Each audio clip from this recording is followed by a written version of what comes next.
Welcome to the Planet B podcast, where truth, transformation, and faith converge. Join us as we flip the script on ecological despair, guided by Dr. Sailesh Rao's vision for a compassionate, rewilded vegan world. Let's begin the journey to the greatest transformation in human history. Hi, everyone, and welcome to episode 16 of the Planet B podcast. Today, we'll be taking a deep dive into the animal agriculture position paper. Dr. Rao, thank you so much for joining us once again. Thank you. Thank you for doing this. It's been, we are halfway through, and it's been a wonderful journey. Yeah, it's been great. I've learned so much. I hope that our audience has as well. And today is really getting into like the nuts and bolts of where all of the data behind this new Planet B system has come from. So, Dr. Rao, if you don't mind, let's begin with your opening quote for chapter 16. Yeah, it's a quote from Mahatma Gandhi saying, "Even if you're a minority of one, the truth is the truth." And I remember, this paper came about because Jane Wells Mitchell asked me to write it. She asked me to write it in 2019, and I had all the information already and processed in my mind, and I just had to put it all down because I had been analyzing the data in the Intergovernmental Panel on Climate Change, Fifth Assessment Report. So that's what the paper was based on. And once I finished writing it, I had this number 87%. And Jane said, "Oh, that seems too high." And is there a range? You should put a range on this. And I said, "Well, if you want a range, I can say it's at least 87%. That's all I can do because it's greater than that." Because I started off with Goodland and Annang's paper, which had at least 51%. And to that, I added opportunity cost, and that's how I came up with 87%. So it is, in that sense, minority position because no one was in that range. Everyone was talking about 14%, 18%. And the IPCC had said 24%. But the IPCC was calculating based on a different criteria. So I say there are two questions about animal agriculture or any sector. First question is, how much is that sector contributing to annual emissions? So that's the first question A. And question B is, how much is that sector contributing to the heating that you are experiencing today? That's question B. Right. And so people get confused between these two questions, because some estimates are for question A and some estimates are for question B. Right. And the position paper was about question A, which is how much of the annual emissions today are caused by the animal agriculture sector. And I use an engineer's approach for calculating these, in which opportunity costs are automatically included. And opportunity cost is what would happen if you didn't have that sector and the resources of that sector were used for restoring or reducing the emissions. And when we do opportunity cost analysis in engineering, we assume that resource is being redeployed with reasonable effort. Right. Okay. And the main resource that gets freed up when we eliminate animal agriculture is the land that is being used for raising animals. And that is the number one use of land today, right, among human activities. And therefore, that land has the potential to store an enormous amount of carbon on an annual basis. So that's what I was calculating as the opportunity cost. And I assume that if you were to use reasonable effort to bring back the forests, we should be able to sequester at least as much carbon as the animals are eating today. Yeah, so I want to just write. So you made a statement on that in the book, and I'm just going to read it if you don't mind.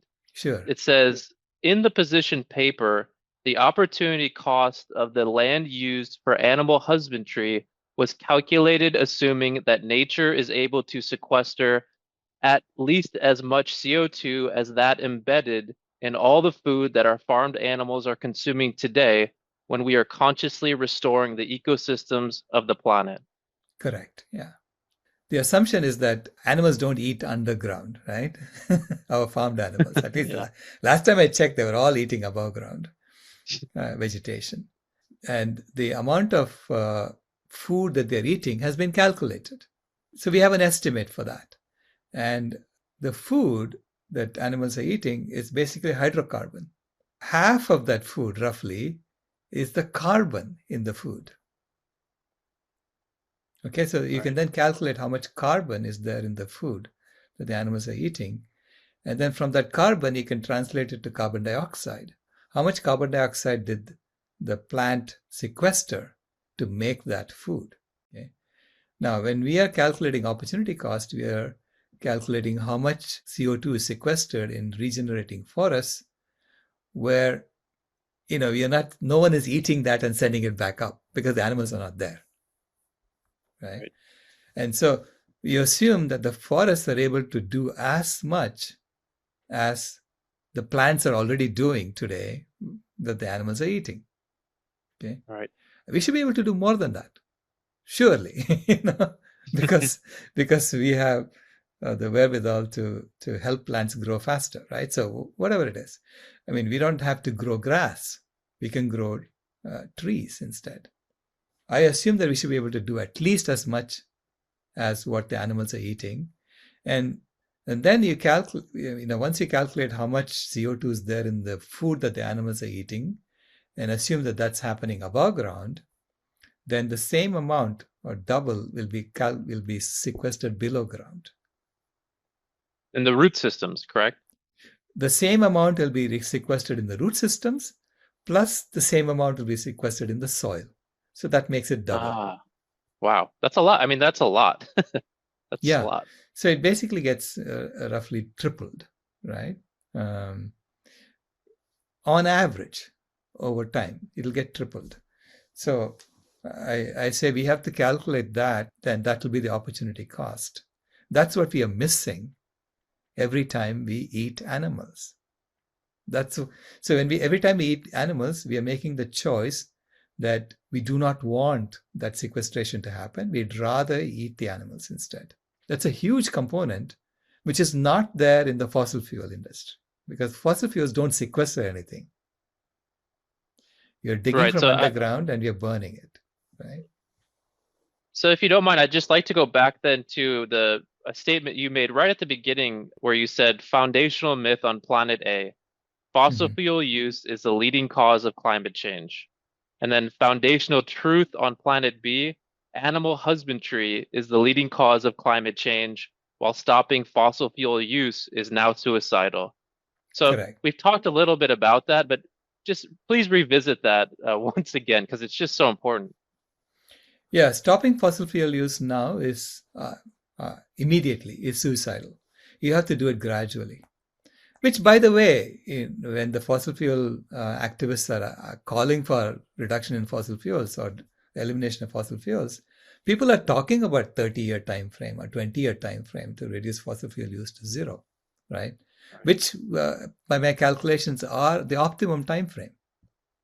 Okay, so meaning they should continue their activity. What they're doing is fine, and they should, hold people's feet to the fire to reduce fossil fuel use over time.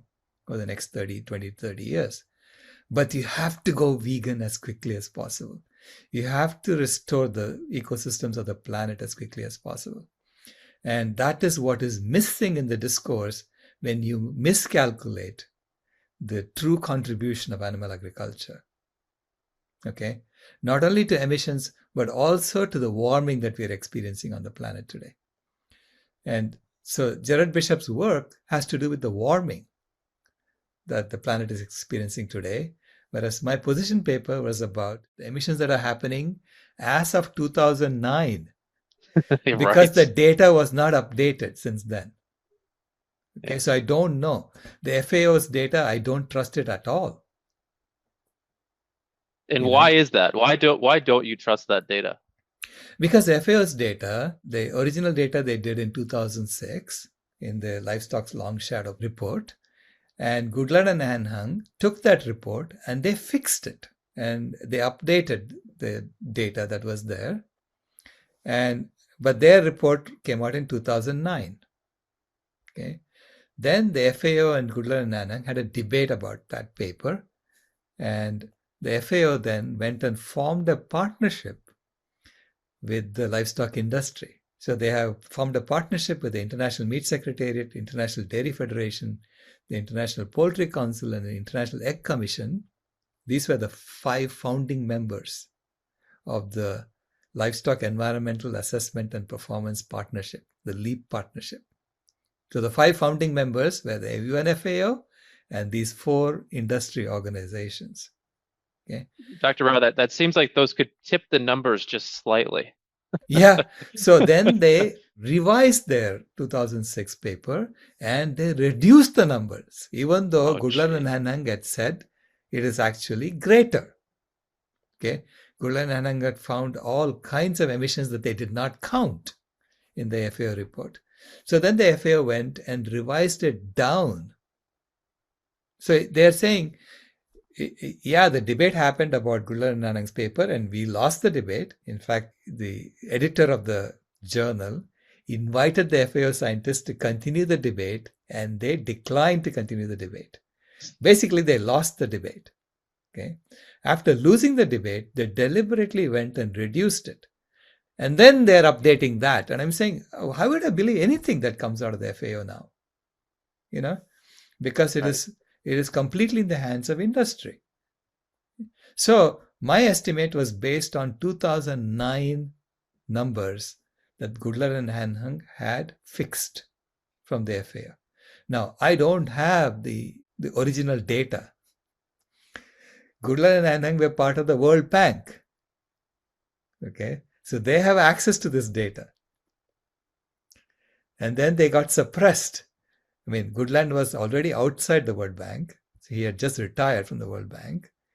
But he was a high-ranking official at the World Bank. So he had access to some of that data. And Hanhang, he still works for the International Finance Corporation, which is part of the World Bank group. So he has access to the data, but he has told me that he was not going to do any more work on this. He's been told he cannot do any more work on this. He's been silenced. Absolutely. Okay. So my data is valid as of 2009. That's it. I haven't updated it.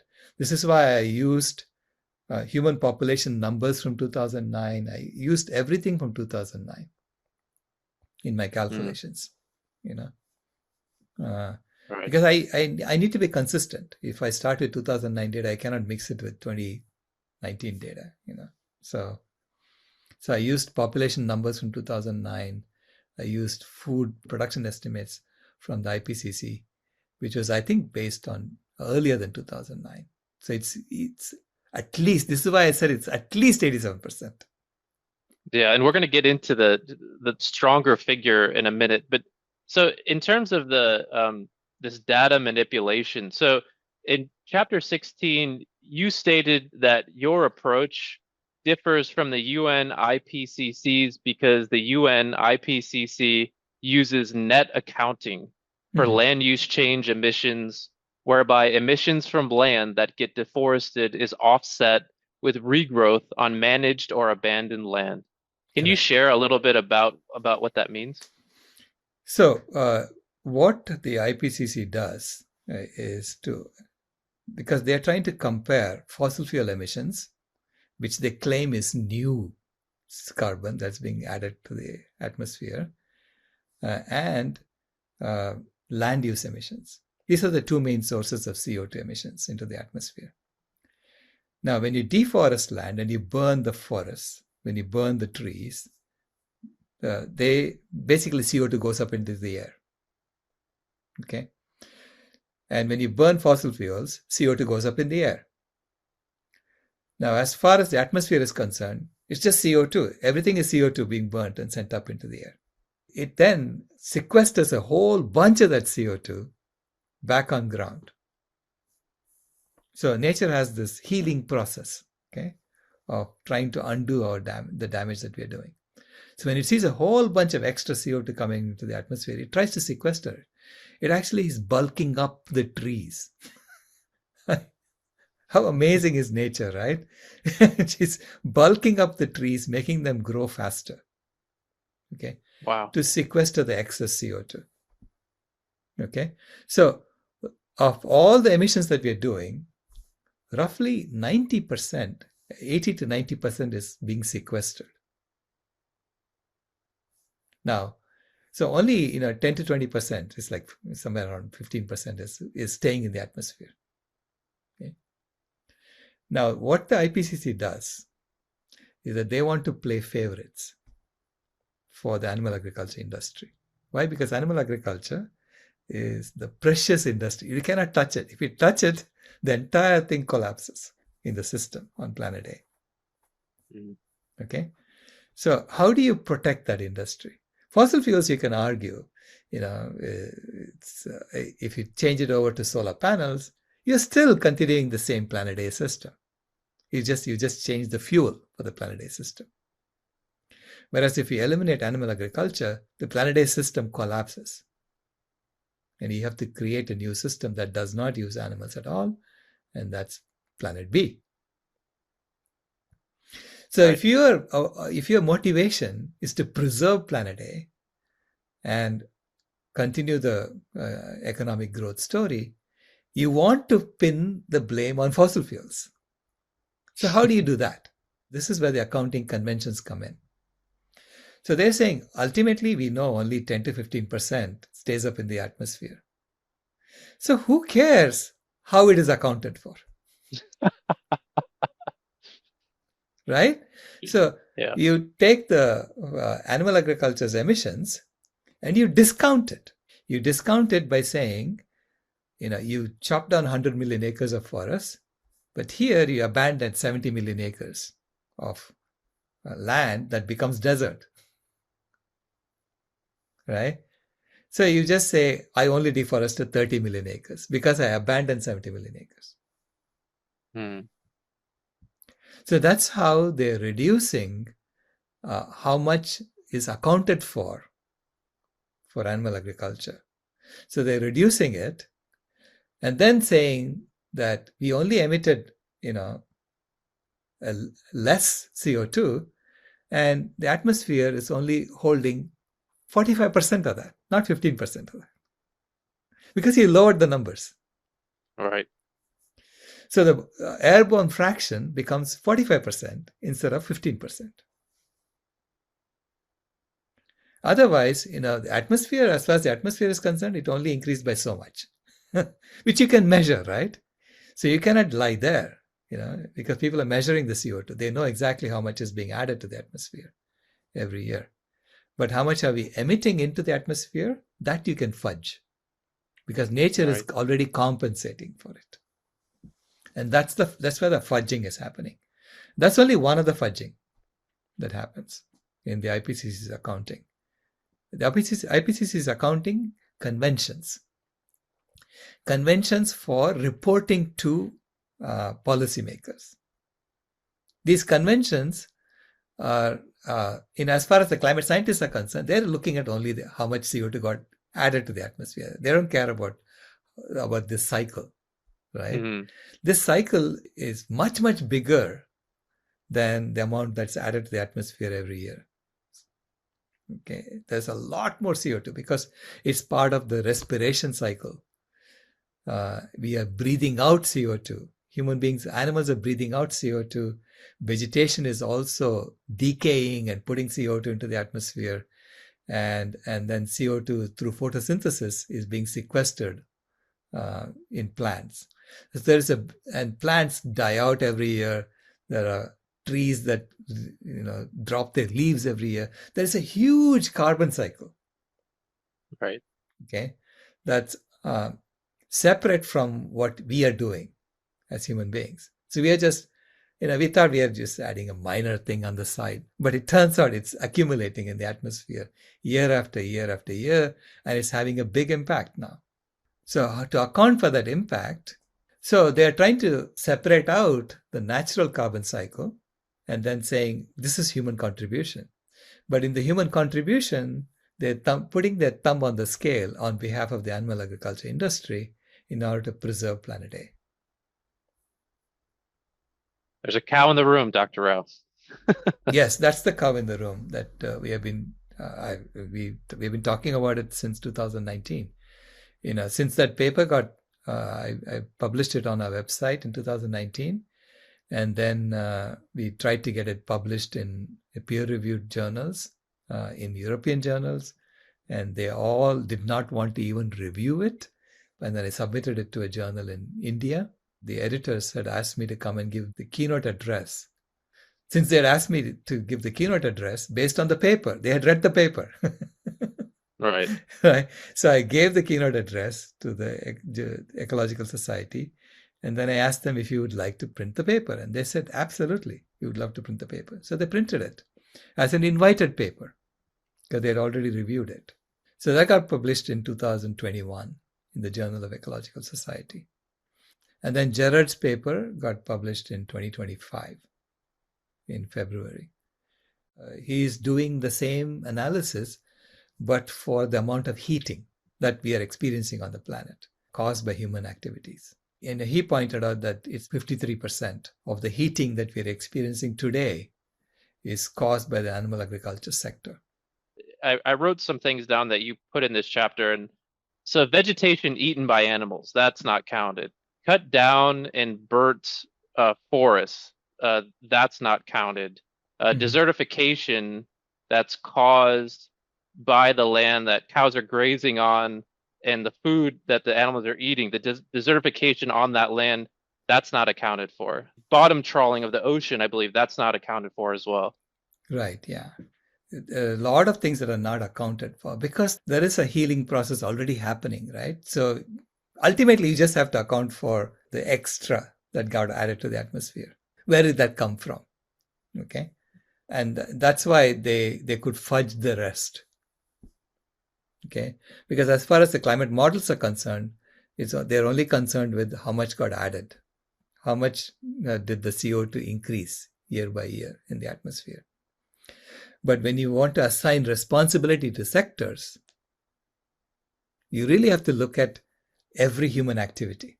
I'm claiming in this chapter and in my paper that humans have to take responsibility for all of our actions. Right. Okay. So you emit CO2 by burning forests, you're responsible for all the CO2 that you emitted when you burned down that forest. You do not get to take credit for photosynthesis. We didn't do it. Okay. Can you go a little bit into detail with that? Because it's so important. Could you just share a little bit more detail with that statement, please? Yeah. When we say, offset this emissions with the land we abandoned, okay, what are we saying? We are basically saying the nature will restore forests on that land that we abandoned, and we are going to preemptively take credit for it, even before nature did it. That's so silly. I mean, come on. Yeah, that's really what's going on. It's to me, as from an engineering perspective, it is so absurd. I told people if anyone had done this to me when I was working on the internet, I would have thrown them out the window.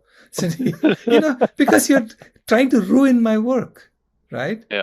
And I'm trying to figure out how to solve the problem, and this kind of accounting convention is trying to distract me, and tell me to look at something else, when the major issue is right there in front of my face, right? So we don't get to take credit for photosynthesis.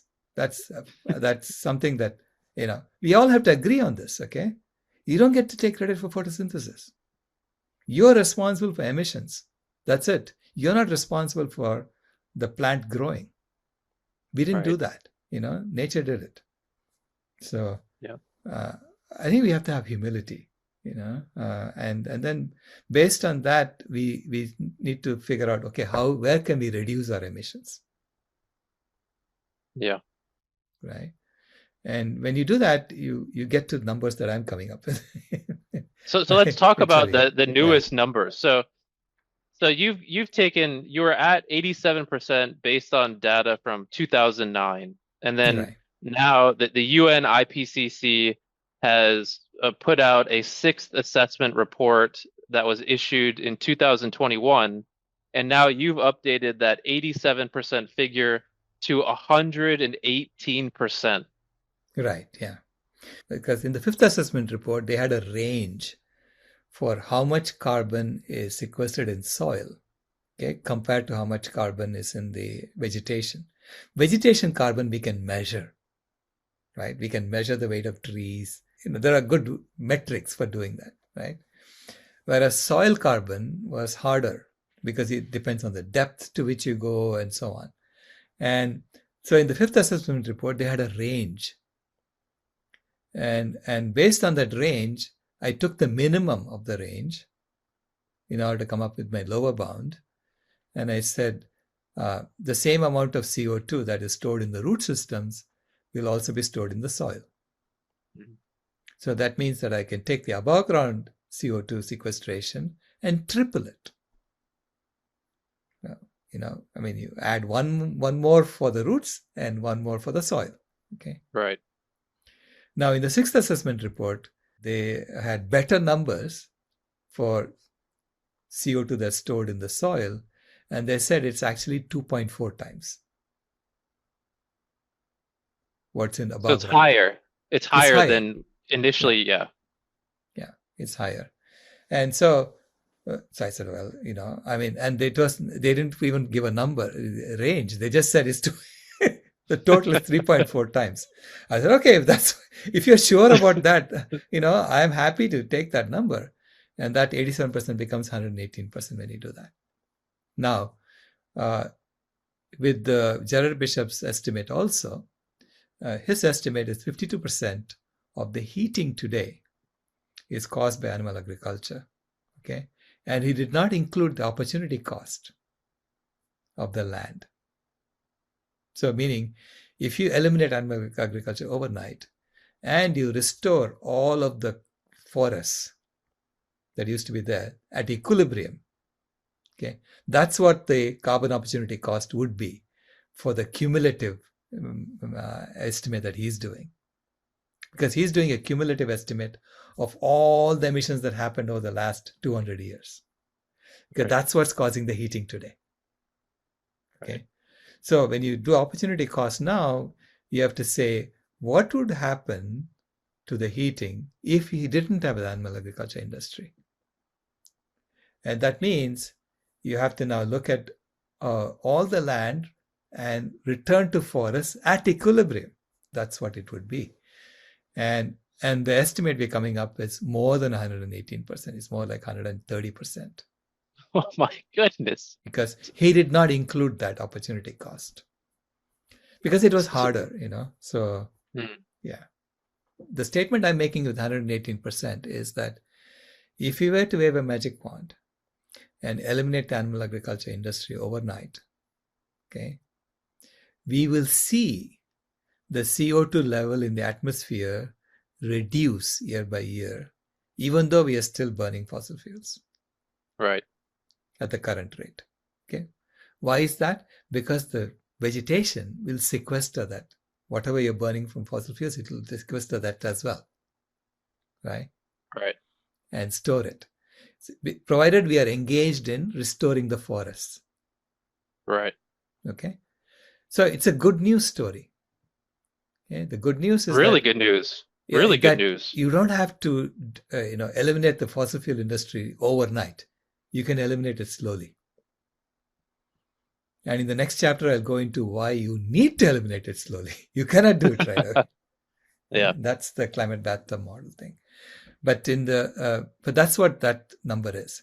And the other number, that 130% that we are saying about animal agriculture industry's contribution to heating today, what that means is that by eliminating animal agriculture and restoring the forest, we can bring back the temperature to what it was 200 years ago.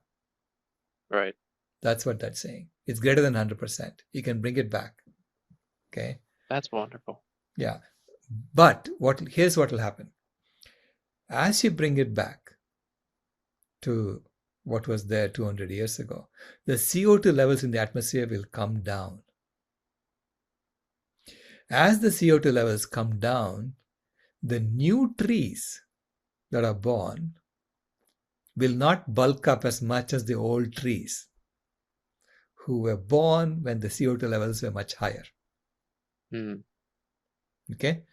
So, meaning temporarily you can bring it down, but then as the old trees die out and new trees are born, you'll slowly reduce the amount of CO2 that's stored on land. Wow. So there will be some, there'll be some feedback loops that it's not there in the calculations that we are doing. Yeah. Right?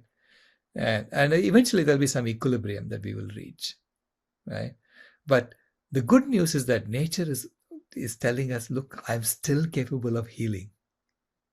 Yeah. Unbelievable. So it gives so me beautiful. Tremendous faith that this is part of a larger process. I mean, these things we didn't know it was going to happen, right? We were just burning down forests. And we didn't expect nature to be bulking up the remaining trees to undo the damage that we have done. But that's what she's done. Defending herself, essentially. Right. Defending us from our own stupidity. Yeah, defending us, actions. not just... Yeah. Yeah. But at some point she's going to quit, right? Because any system, if you keep stressing it, at some point she's going to say, I'm done. And we don't want to get there, right? When systems collapse. But we are stressing the systems already. But so far, the systems are holding up. Who would have expected that even though we cut down half the trees on the planet, the remaining trees would bulk up and store just as much carbon as all the other trees used to? Who would have expected that, right? Now, will that last if you cut it down to just one last tree remaining? Of course it won't last. That tree is not going to store as much carbon as 3 trillion trees. Okay, no matter how big you make that tree. So this is why at some point this feedback process is going to stop. And that's what the planetary boundaries are telling us, saying we are stressing it already to the red zone. And so we need to stop thinking that you can keep chopping down trees and the remaining trees will bulk up. It's not going to do that. At some point, it's going to stop. In chapter 16, you mentioned that even when humanity goes vegan, which it will, humans will still need to intervene to help restore the original ecosystems. Yeah. What does that intervention look like to you? Well, there are a lot of places where the deserts have taken over. Okay, so we have created this feedback loop that's desertifying the planet over and over. And you cannot expect the seeds that are in the ground to bloom when you don't have soil. Right. To help it bloom. So you have to there are a lot of places where you have to restore the soil first. Okay. So you have to create water retention structures because it's desertified. And then you have to plant trees. You have to basically maybe bring some soil from somewhere else and seed it. And then the plants that grow will drop their leaves and create more soil, over time. So it's that there are places where we have to intervene. And we already know that. Like you cannot just abandon the Sahara and expect it to become a forest again. Right. Yeah. You have to intervene to turn the Sahara into a forest. And so there are a lot of places where humans need to intervene. But there are a lot of places where Humans don't have to intervene. And they're usually the places where we just deforested. So there's a process that happens. You deforest, or you cut down a mangrove or whatever, and you remove the native ecosystem in a region. And then you plant grass for our cows to eat. Okay. Or so the way they do that is the grass is already growing there. There's already grass everywhere. And the cows are eating that. And whatever the cows don't eat, or whatever the cows and the goats and the sheep that we have on the land don't eat, we chop it every year. We chop those plants and we burn them. And this is known as pasture maintenance fires. Okay, this is how we maintain pastures on Earth. Okay, and so when we burn that, we emit CO2. Okay, and the amount of land we burn to maintain pastures today is the area of India every year. Okay? Every year. Every year. We burn an area the size of India every year to maintain pastures. Now, on that land, if you didn't have the animals, the forest will come back. Right. That's why you're chopping and burning. Wow. Right? Wow. Yeah. And now there are other places where we have deforested and then we have been pouring Roundup. This is the weed killer that kills anything that grows in the ground, except for the Roundup ready crops that we plant. Right. So converting forests into cropland is about growing GMO crops like that. That's what we do. Yeah. So Dr. Rao, as we round up this, the final aspect of chapter 16, no pun intended, sadly. How do we get this message out? So this is, I think, the greatest message of our time, because number one, there is a solution, a very, very simple solution. And it's an exciting solution. It's easy to implement.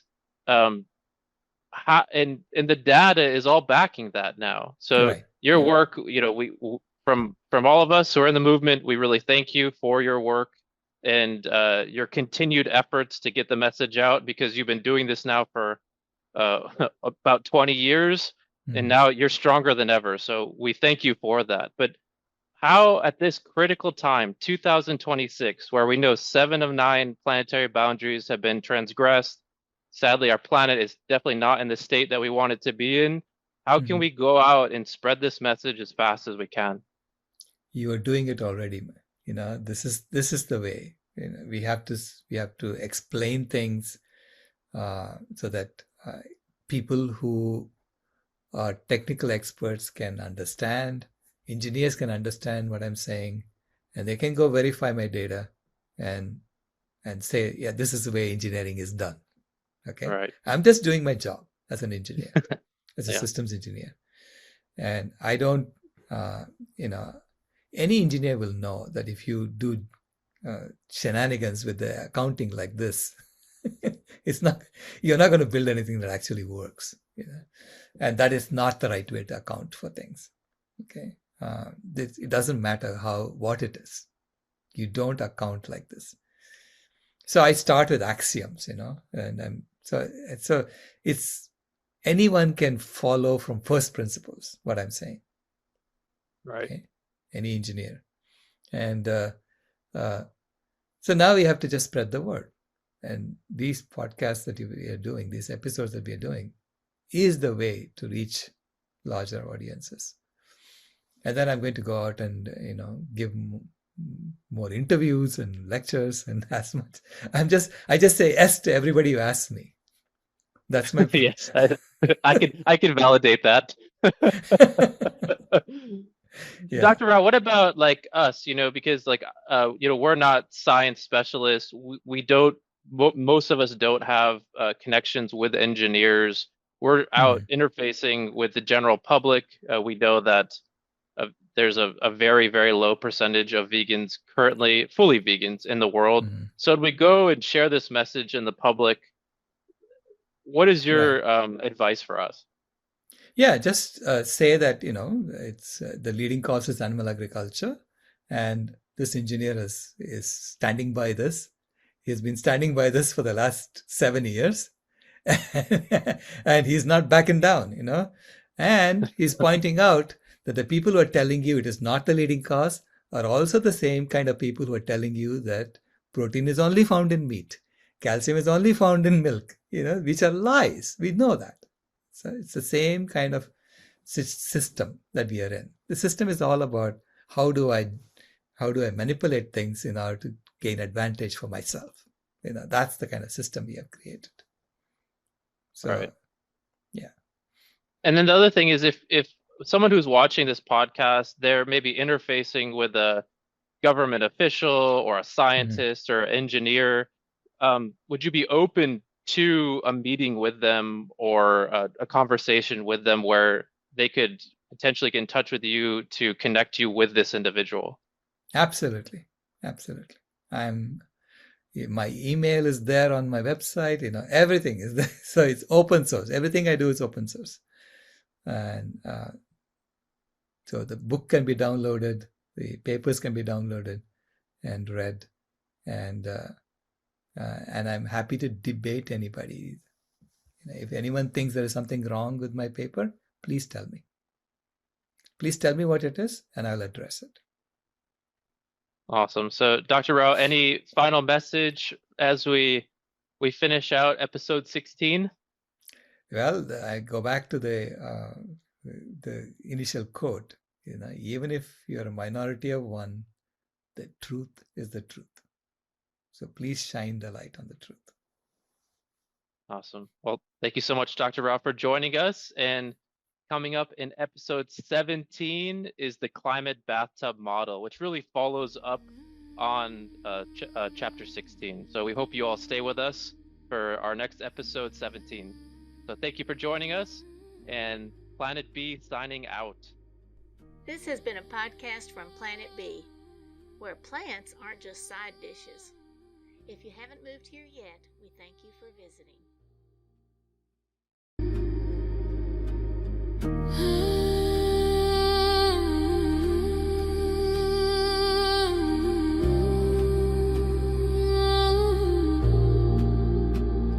The house is burning, but we're still sitting in the glow. Phones charged, lights on, pretending we don't know. But the forest is silent, the river's running low, and the flame on our plates is the strongest fire we throw.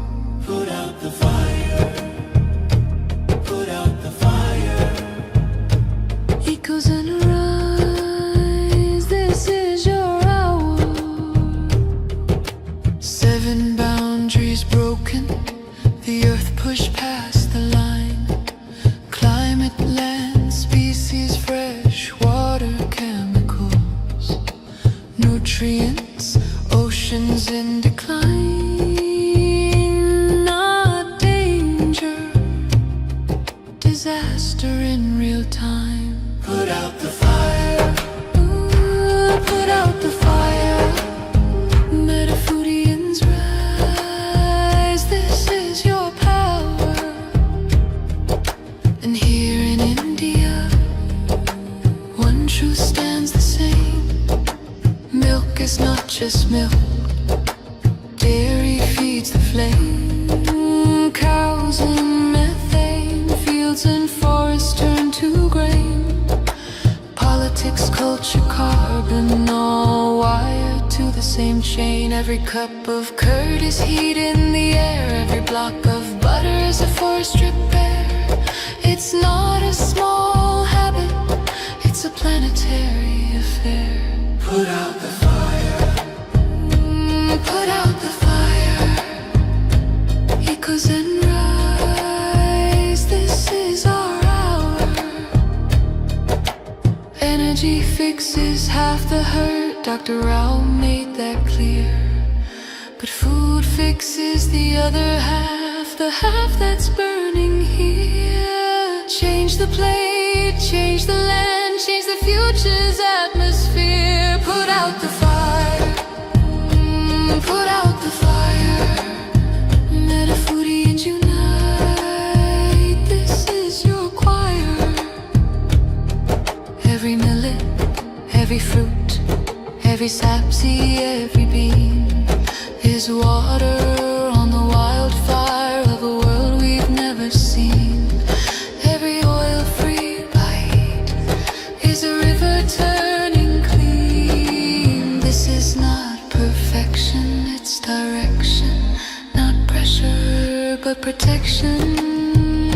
A week of choices can cool a generation. A company's courage can ignite a nation. Put out the fire, ooh, put out the fire. Echoes and rise, this is your hour. Metafoodians unite, Metafoodians ignite. Sharing love in the meta zone, light in the path to a cooler